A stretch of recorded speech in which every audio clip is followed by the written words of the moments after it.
Envy. I first wanted to say thank you for purchasing either the Productivity Bundle of 2021 or the Family Planner by itself directly from Mom Envy. I wanted to show you today how to print the Family Planner. So if you're here, you've already opened this Start Here button.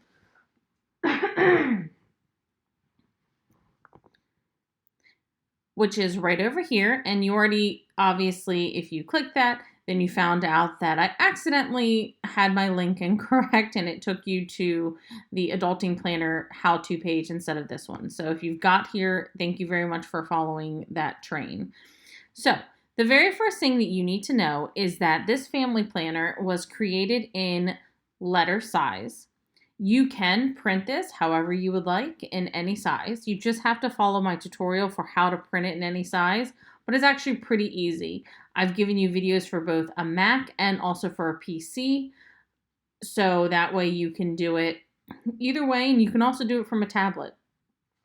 It is not as complicated as it seems, I promise. The videos walk you through it pretty easily. So once you have those directions, if you need them, and then we are ready to go. So I will say that instead of wasting paper, I would only print exactly what you need.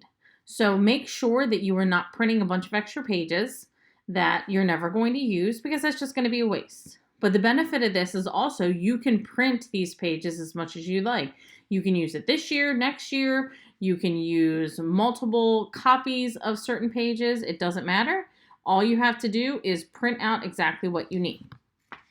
So to get started, this is your basic folder for the Mom Envy Planner, for the Family Planner. Other than the directions, you will see there is a folder for each different section. There's cleaning, there's covers, your daily pages, your dividers, emergency form section, extra pages that don't kind of fall into anything, your meal planning, money management, your monthly calendar, parenting and pets, school information, and weekly pages. Most of you will probably start with printing what are your covers. So if you double click in here, you will see there are multiple different cover types. I'll go ahead and show you. So I'm going to go to File, and I will open these and just kind of give you a brief show of what they look like. So you have lots of different options. You have some flowers, simple black and white. There's also a basic simple some rainbows, which have been really popular lately. And you can print it either blank or you can print it with it saying Our Family Planner. It's kind of up to you what works for you and your planner. If for some reason you don't like any of these designs, you can always print a different type of cover. I will suggest, though, that when you print covers, I always suggest that you print it on something like cardstock instead of regular paper, because it is going to be stronger and it'll work better as an actual cover. If you're going to be using this planner a lot, then I would also suggest laminating it, which is super easy to do. If you haven't purchased a laminator, they're super cheap now, and it really will make a difference in the upkeep of your planner.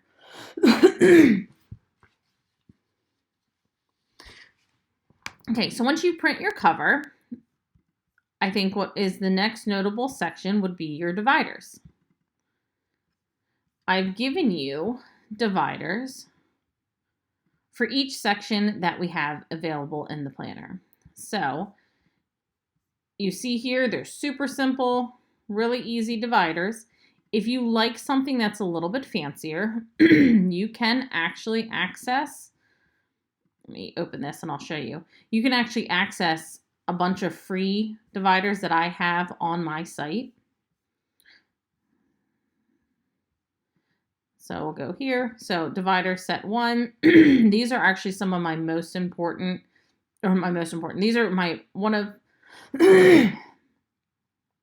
these are actually some of my most popular things on Mom Envy, but as you can see, you can download all sorts of other dividers that might work better for you, that have like quotes and they're prettier and fancier, and these are completely free. All you have to do is sign up for my email club to be able to get access, but I have over 200 printables on my website for planners, and at this point it's probably more like over 300, and lots of prints and all other sorts of stuff.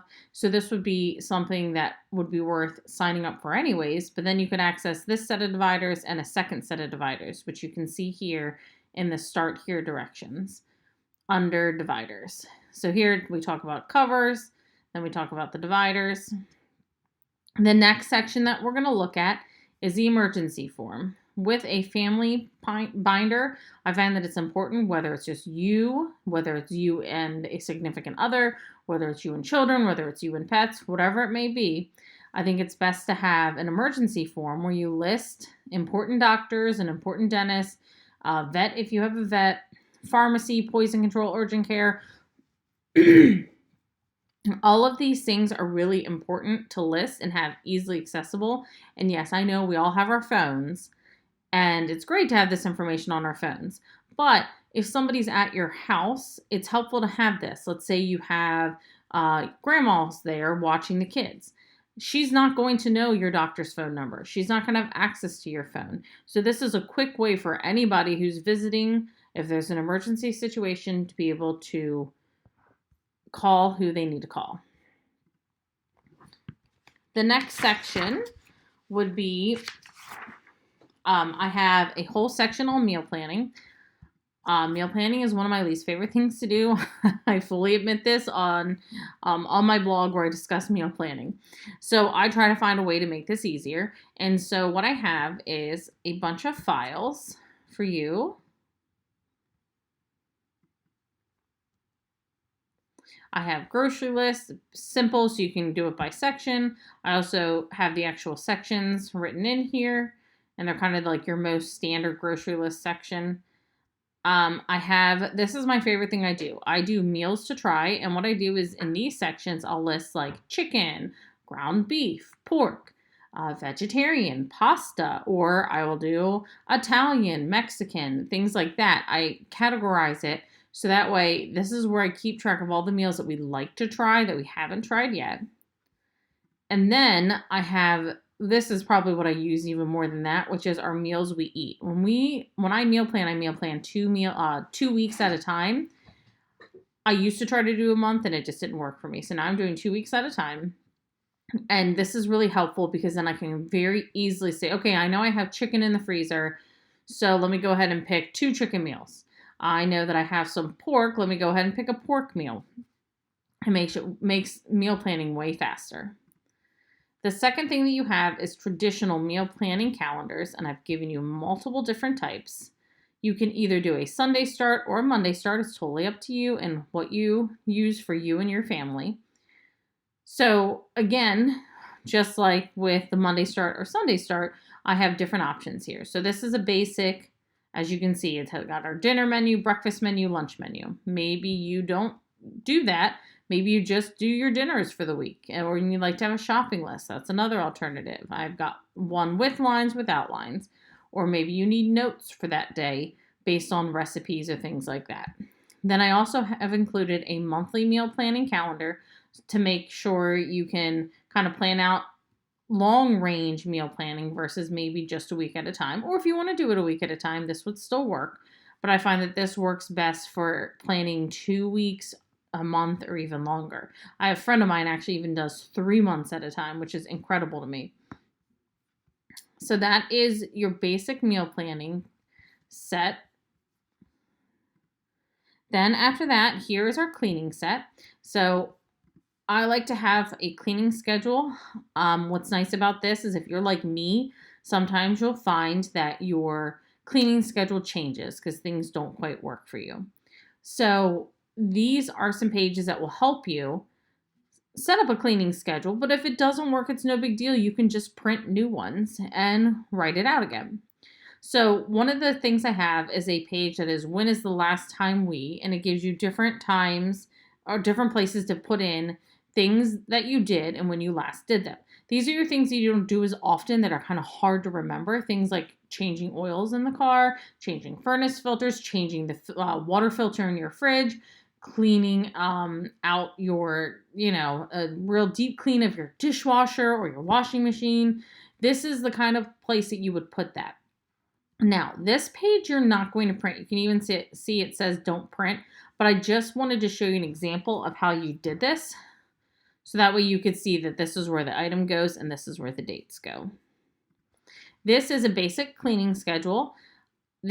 I've got a couple different options, and this is one of them. This one talks about what are tasks that you do every day, tasks that you do weekly, tasks that you do bi-weekly, tasks that you do monthly, and then tasks that you do based on season. Again, it's the same thing, only without lines. Then there's this one, which is meant to be a weekly cleaning schedule. And these are where you're going to write down the things that you do every single day. And then there's an extra section over here, and that's going to be what you do every single week, things that you only do once a week. Then here is, again, the same exact thing, only without the lines. And then as you can see, here is the blank the last time we file. Then after cleaning, here's a money management section. And this is where you can do some basic money tracking. So for instance, if you have something that you're saving up for, there's this cute little mason jar. Maybe you're saving up for that Disney vacation finally. Maybe you're saving up for a new car. Maybe you're saving up for, I don't know, a shed, a deck, anything. You know, those basic things that you save up for. All you do is you're going to write what you're saving for and the goal amount, and then you'll divide it by sections. So let's say you're saving for something that is $100. Well, that's going to be the very top here. And then each little section will be how much you've put in. You can either make it equal amounts or you can track every single time you've put money into it. The next thing that you have is the repeating monthly bills. And this is for bills that happen every single month. So this will be things like your electric or your gas, your fees for your cell phone, your internet, things that happen every single month. And you can put on here the date that it's due, if it's an auto pay bill, and then you would check off every single time that it's been paid. So once you paid in January, you check it off. Once you paid in, March, April, May, you check it off. This next one is a monthly bills for, and you're going to fill in what your different bills are. So this can be used a lot of different ways. If you just want to do it for monthly bills for June, then it would be all your monthly bills for June. If you'd want it to be monthly bills for, let's say you have a small side business, it would be your bills for your side business. So by leaving this blank, you can kind of use this the way that you would like. But as you can see, again, it's got your date that it's due, the date that you paid it, the bill name, and the amount. Just like the other savings one, this is a piggy bank version, and it's the same idea where you can write in each time you make money to go towards that savings, what you put in, and this is your total amount that you want to hit. And then this is a spending log, and again, this can be used either a spending log for a specific month, spending log for a certain trip, spending log for each person. You can use this however you want. That's why it's very flexible. By having that blank, you can kind of put in there whatever it is that you'd like to spend your money on and keep track of. The next section is a parenting info section. So we'll go right under here under parents and pets. And this is where you're going to have your babysitting section. So this is the form you leave for your when you leave your kids. So it has basic things that your babysitter would need to know. If your child goes to daycare, this is kind of a basic form for you to keep. So that way everybody's on board, whether it's you or a grandparent or an aunt or uncle or a babysitter that's taking care of your child and is maybe for some reason they're dropping them off at daycare.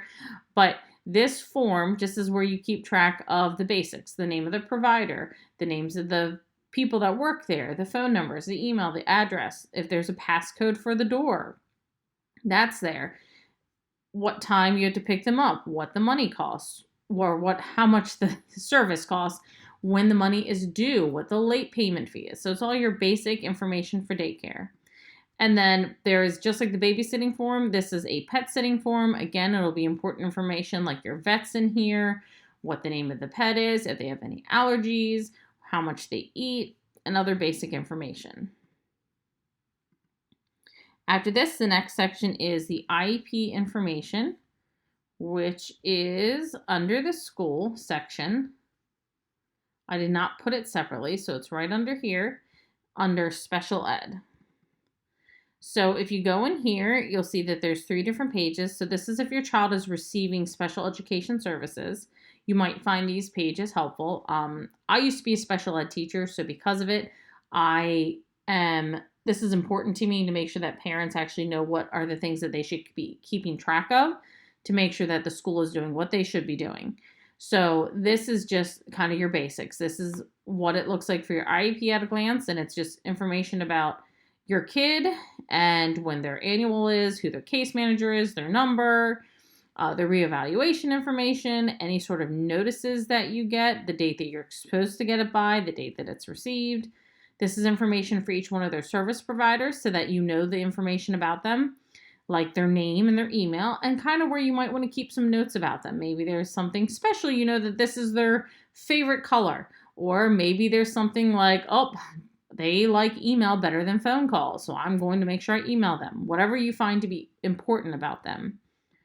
Then this is also a contact tracker. I'm not sure if you're aware of this, but as a parent of a child who's receiving special education services or speech services, it's actually really important to keep all of your contact tracked.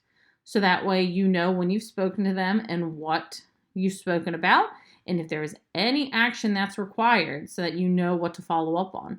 If they say that they're going to schedule a meeting for whatever reason, then you make sure you have that written down that they've said they're going to do that and you can hold them accountable. Then, on top of the special education forms, I also have just a bunch of school forms in general.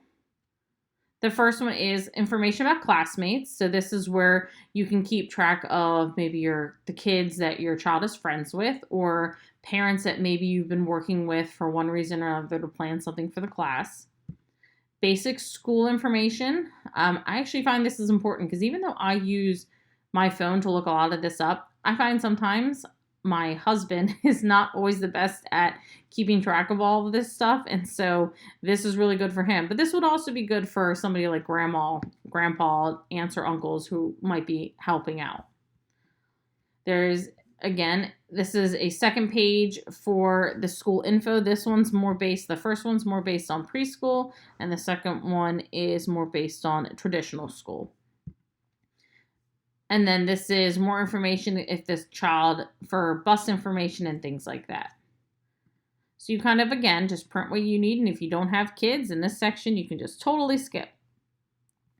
The next section is our monthly calendar. If you'd like to use this family planner like an actual planner versus just a family, like little emergency binder, then this is what you're going to need to print. This is important for you to know, which is that there is a left side for every month of the year.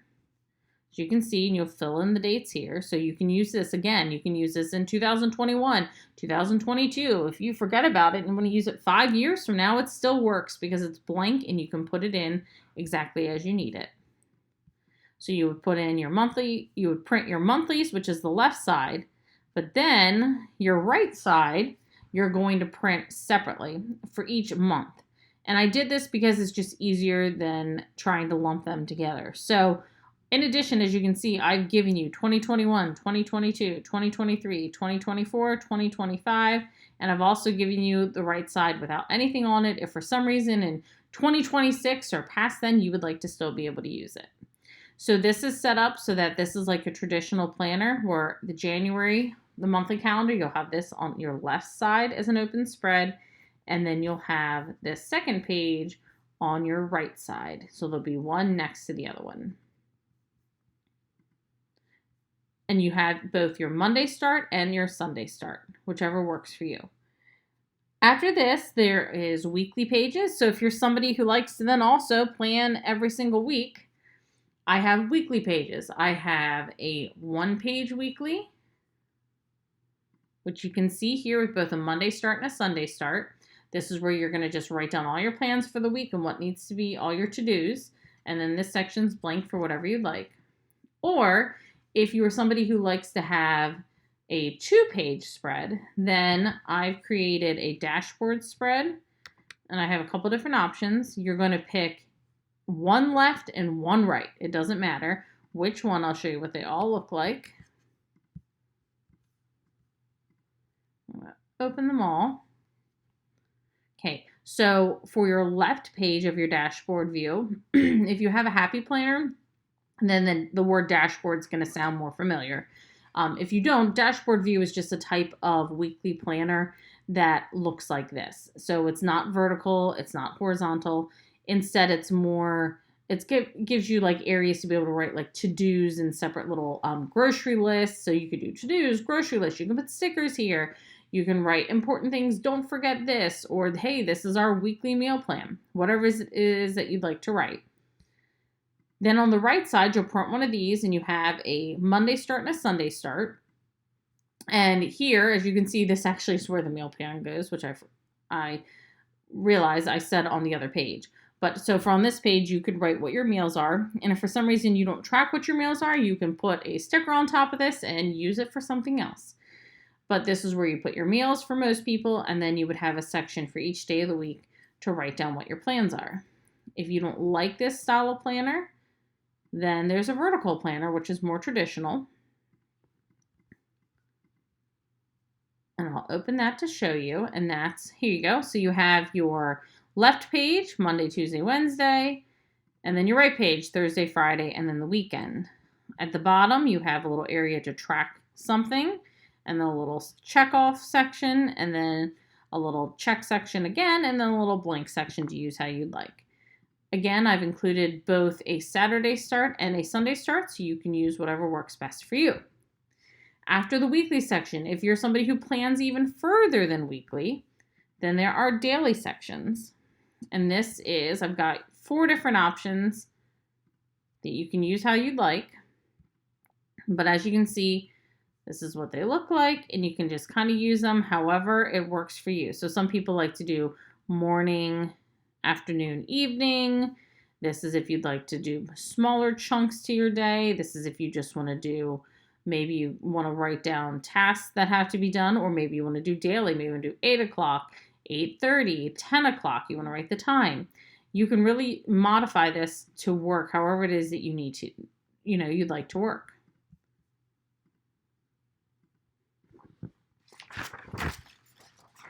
So then after that, the only other section that I have left for you that I've not shown you is the extra pages. And these are the pages that don't really fall into any of the other categories. So I like to keep track of things like birthdays and anniversaries, and this page will allow you to do that. You'll simply just write in the people's birth dates. So if Susie has a birthday on January 8th, and you will write 1/8, or just write the number 8 under January and then write Susie's name. This is a card tracker, so you can keep track of different people that you send cards to, whether or not, and then this got means that you bought it, and then this means that you sent it. This is another version of card tracker. This one doesn't have the address in case you have your addresses elsewhere. This just is a simpler version. Then there's a contact list. I know this seems crazy that we would keep a paper contact list when I know we all use our phones so much, but sometimes it's nice just to have this stuff on paper. So this is where you would do your contact list. If you're somebody who does donations, if you donate throughout the year, this is where you would keep track of that. If you want to keep track of gift ideas for different people, family and friends, you can use this. This is a password tracker for those of you that have trouble remembering the passwords. I actually don't like to keep passwords on my phone. I don't feel like it's as secure. So this is a way that you can keep track of your passwords separately from your phone or your computer or your device. And then last but not least, this is a wish list. This is probably something that you will keep for yourself versus your family, but this is where you would keep all the things that you want and where which store it is, the price, whether or not you've received it, who you've received it from. So it's just kind of keeping some gift ideas for yourself. So that way, when it comes time for, let's say, Christmas or your birthday, and your husband or your mom or whoever says to you, hey, what would you like? And you're like, oh man, I don't know. This lets you keep track all year long so that way you have something to actually give them versus getting a gift card. Not that gift cards aren't nice because we all love gift cards. And that's it. That is what is included with the family planner. Again, you can use this however it is that you would like. You are not tied down to using it the exact same way as somebody else. You don't have to use every page. Only print what works for you. And again, print as many pages as you need. Thank you so much for stopping by.